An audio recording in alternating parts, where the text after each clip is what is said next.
Look, this is what the Republican Party has become, wearing Donald Trump fake gold chains, wearing diapers at Donald Trump's events in order to show support to Donald Trump and saying diapers over Dems. By the way, that was fact-checked as true. Our reporting was by Snopes, Trump supporters, and now Republicans saying that there's God, Jesus, Mary, and then Trump and other ridiculous cult worship. They bring pee funnels to Donald Trump's speech because they're not porta potties where they all pee on the floor. Look, the Republican Party probably has left you if you are a Republican. And there are so many people who share their stories that they've left the Republican Party because the Republican Party's gone full MAGA and has left them. You've got Donald Trump making posts like this, calling himself the chosen one. Just some unhinged stuff that we never thought would actually exist in American politics. And I'm so honored when all of you share with me your stories about the turning point for you when you left whether you left the Republican Party or just said, hey, I'm not supporting these MAGAs anymore. And if you have a friend, family member, coworker, neighbor, if it's about you, share those stories with me in the comments. I love reading those stories like this. As a Republican, I supported Donald Trump in 2016 and again, albeit much less enthusiastically, in 2020. I left him completely the very moment he uttered those 6 words that made me more angry than I'd ever been in my life. Frankly, we did win this election, is what Trump said. I had hoped for proof of his claims, but I knew in my heart and gut that it wasn't there. My honor is not for sale. Randy, thank you for sharing that with me, where you go, my honor is not for sale. And look, whether January 6th was the turning point, whether it was Donald Trump mocking a disabled reporter, whether it was Donald Trump's continued lies, his stance and his xenophobic rhetoric and how he separated families, whether it was Donald Trump cozying up with Vladimir Putin, whatever the turning point event is for you, even, by the way, if it's happened recently, it's so important that we as a pro-democracy community be open to new members who want to join the pro-democracy community. And as I say, the pro-democracy community, as you know, who supports the MeidasTouch network, this community, we're made up of liberals, progressives, independents, mainstream conservatives.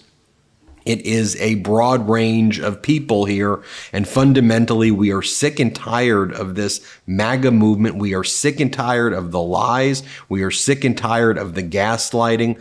We know that America is so much better than this MAGA cult, and we all stand united against this MAGA cult and to protect, defend, and preserve our Constitution. Here's some other stories I want to share with you, but share your story right now in the comments below. Ken writes, I'm a 68-year-old Republican, or was. I voted for this fool once, but never again. I'm not real big on Biden, but I'm going to vote for him again, and will vote for Biden even if he passed away. MAGA sucks. Clark writes to us, I was never a Trump fan, but as a traumatic brain injury survivor, I totally lost all respect for Donald when he mocked the disabled reporter, then when he mocked John McCain and prisoners of war. Trump is a disgrace to humanity. Curtis writes to us, I am a moderate independent. I have never been a Trump supporter, but I gave him the benefit of the doubt. That started to change when we were stacking bodies in refrigerated trucks and burying them in mass graves while Trump was out on the golf course. Then the way he acted from the election up until January 6th was the final straw. Now I hope he rots in prison for the rest of his life. Another comment, I left the Republican Party after 56 years because of the insurrection. I consider myself a moderate, and there is no room in the Republican Party anymore for me. It's a disgrace. I will never vote for a Republican, no matter what level of government. And look, if you've left because of the insurrection, if you've left because of Donald Trump's felony conviction that just took place, welcome to the pro-democracy community. And I want to encourage everybody else in the pro-democracy community at this moment to welcome others, even if they're former Trump supporters, even if they've left recently, who now see the truth. Cal writes to us, I grew up in a red state, the son and grandson of soldiers. I consider myself a moderate and independent who has voted both sides of the aisle, but when Trump referred to veterans as suckers, I swore I would never support him. I'm a Republican, Porter writes to us. I'm a Republican, but refuse to leave the party that has been taken hostage. I will never vote Republican again until normal candidates return to the party. Julian writes, when I had to move in with my mother, she was at the time a Trump supporter. I managed to change her mind by simply pointing out how unfit Trump was as a businessman, as a president. She then registered as an independent, but has voted Democrat since then because she saw what a threat Trump was and is to our constitutional republic. And here's the thing I really want you to remember. A lot of the news that your Trump supporting family, friends, etc. are probably getting is either the right-wing propaganda media, which just pumps out the lies all the time. And they're supported by this billionaire oligarchical class that wants tax cuts. $1 billion is a lot of money, and tens of billions of dollars is being poured in to manipulate your family member, friend, coworker. It's why I have a lot of sympathy for people who fall prey to this. Imagine billions of dollars being spent to try to trick them and to pervert their mind all of the time.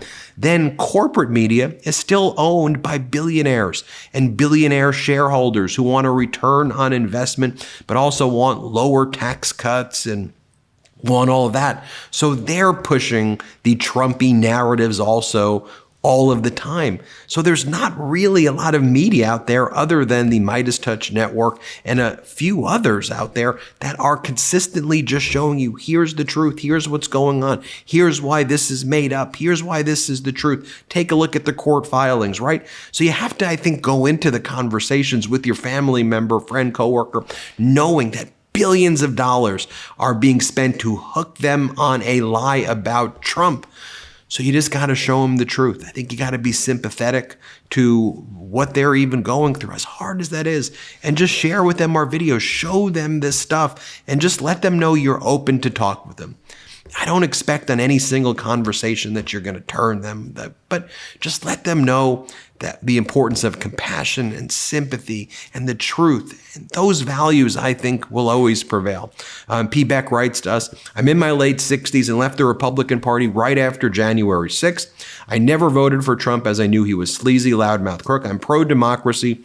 I dislike the hatefulness that comes out of the Republican Party, and I only hope there are many sane, reasonable people who will vote for democracy. Craig writes, 72-year-old male, voted straight Republican until 2020. When I cannot vote Trump a second time going forward, it's going to be some time that I vote GOP. And then Becca writes to us, I voted for Trump in 2016. I thought it would be nice to have a regular Joe in office, someone who didn't need our money to campaign, someone who could fix America. Boy, was I wrong. I live in a small town where Trump supporters are everywhere. I know I fell for it once, but never again. I have a disabled son and grandkids. I also have a transitioning family member. They are terrified of what will happen if the Republicans gain control. They already don't want to leave the house because we are living in a Trump town. I'm not sure the exact moment that I regretted for voting for Trump, but making fun of people, injecting yourself with bleach or wanting to nuke a hurricane, etc., every one of us know the rest. I've been looking for a safe home to rent in my area, and I don't feel comfortable with anyone wearing or supporting anything MAGA. I'm glad I changed my party in 2019. And Becca, I just want you to know the pro-democracy community out there is bigger. The typical authoritarian playbook is always usually get 25, 30, 35% of the population to look loud and look bigger and look intimidating and act like the authoritarian takeover is inevitable, and then rely on a propaganda machine to push that inevitability out and make everybody feel helpless against it. We're not helpless. We are in this together. I want you to know that. And I want you to know that the true silent majority are people who care about compassion and love and friendship and helping each other and sacrificing for our family, but also for our fellow Americans, and that we, the people, will preserve and protect and defend our beautiful Constitution, our flag, our democracy We are in this together. Those values will prevail. Just don't let the MAGAs and the corporate media and the right-wing media ever bring you down. I just want to share this with you, show you the difference of character between Trump and Biden, okay? Here's Donald Trump speaking at a church in Phoenix from this past week, where Donald Trump gets the whole church to start cursing over and over again, the filth spewing out of their mouths. Let me play it for you. So they come up with this order. I won't say it because I don't like using the word bullshit in front of these beautiful children. So I won't say it. I will not say it. But this thing allows millions of people.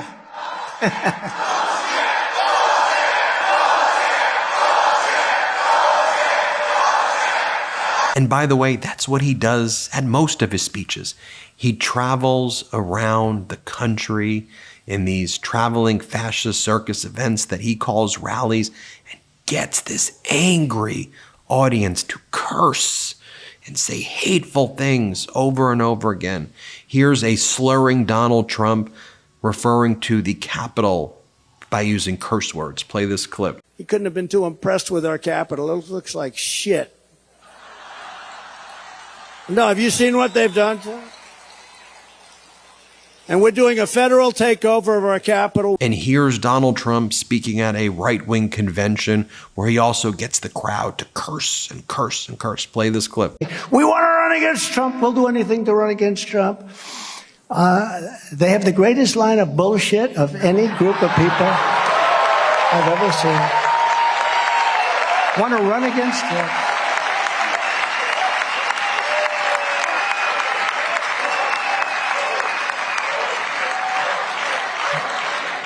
So take that. Let me show you President Biden's speech from this past week when President Biden was in Normandy. Take a look at this President Biden speech marking the 80th anniversary of D-Day. Play this clip. Theirs has always been the story of America.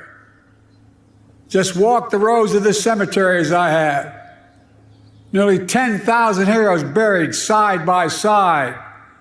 Officers and enlisted.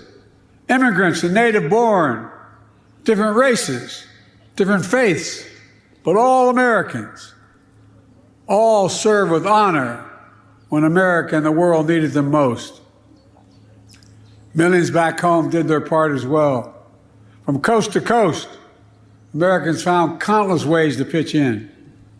They understood our democracy is only as strong as all of us make it together.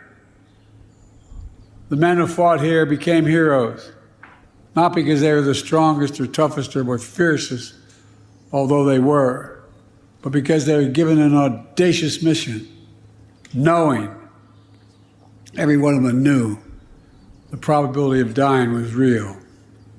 But they did it anyway. They knew, beyond any doubt, there are things that are worth fighting and dying for. Freedom is worth it. Democracy is worth it. America is worth it. The world is worth it. Then, now, and always. The war in Europe didn't end for another 11 months. But here, the tide turned in our favor. Here, we proved the forces of liberty are stronger than the forces of conquest. Here, we proved that the ideals of our democracy are stronger than any army or combination of armies in the entire world. We proved something else here as well, the unbreakable unity of the Allies. And folks, the corporate media doesn't really want you to see that. They're not going to write about that or talk about that at all. It's why it's incumbent upon us to be the change that we want, to be the solution that we're looking for. We can't look for some prosecutor or some person or someone who's going to come along and fix this, right? It's up to you. And this community is bigger than them. So let's use our voice. Let's use our power for good. Thank you for watching. Hit subscribe. Let's get to 3 million subscribers together. Love this video? Make sure you stay up to date on the latest breaking news and all things Midas by signing up to the MeidasTouch newsletter at MeidasTouch.com/newsletter.